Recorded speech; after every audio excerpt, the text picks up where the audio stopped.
Мамбет Мамакеевтин мыйзамсыз курулган үйү. Кыргызстандын балбандары дүйнө чемпионатынан келишти. Садыр Жапаров мөңгүлөрдү талкалаган бизнеске бирге каршы туруу керек. Бизондун эфирин айтмакчы программасы улантат. Аны мен Айперешин Кулова алып барам. Биз менен чогуу болуңуздар. Буга чейин Бишкектеги оорукананын аймагында мыйзамсыз курулган үй хирург медицина илимдеринин доктору академик Мамбет Мамакеевтики экени белгилүү болгон. Бул тууралуу журналист Ыдырыс Исаков коомчулукка жарыялаган. Соц тармакта Мамакеев бул факт боюнча комментарий берген видео пайда болду. Журналисттин суроосуна ал мамлекеттен жер уурдаган жалгыз эле менбе деген суроо менен жооп берген. Ошо жерде мына жерди алып атасыз. Жалгыз эле мен алып турмун. Журналисттин айтымында Мамакеев эмгек сиңирген хирург жана коомдо үлгүлүү адам болгондуктан мыйзамды бузбашы керек болчу. Нет, конечно.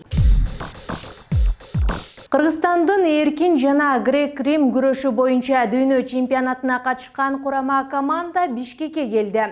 12 октябрга караган түнү спортчулар Манас эл аралык аэропортуна келип конушкан. Курама команданын маданият, маалымат, спорт жана жаштар саясаты министринин орун басары Ильязбек Балташев, спорттун олимпиадалык түрлөрү боюнча дирекциянын директорунун орун басары Алибек Ташматов баштаган топ спортчулардын ата-энелери, туугандары жана достору тосуп алышты. Кыргызстандын улуттук курама командасынын балбандары 2 алтын, 2 күмүш жана 2 коло медаль алган. Дүйнө чемпионатынын жыйынтыгы менен Кыргызстандын улуттук курама командасы жалпы медальдар боюнча эсепте 5-орунга көтөрүлдү.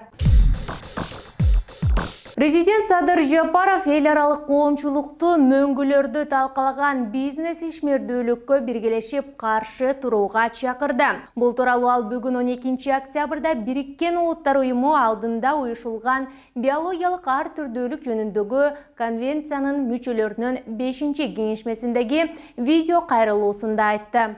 В соответствии с международными обязательствами в рамках Конвенции ООН о биологическом разнообразии мы планируем увеличивать площадь охраняемых природных территорий. Чет өлкөлүк инвесторлордун абийирсиз ишинин натыйжасында биздин тоолорубуз менен дарыяларыбыздын флорасы менен фаунасынын байлыгына доо кетирген кылымдык мөңгүлөрдүн талкаланышына өзүнчө токтолуу керек. Биз биргеликте мындай бизнес практикаларга каршы турушубуз керек, деди Жапаров. Мөңгү маселеси Кыргызстан үчүн актуалдуу көйгөйлөрдүн бири. Кумтөр алтын кенин иштетип келген канадалык Центара компаниясы кыргыз өкмөтү быйыл мөңгүлөрдү талкалаганы жана экологияга зыян келтирген үчүн деген негизде сотко берген. Компания мындай дооматтарды четке кагып келет. Нет слов.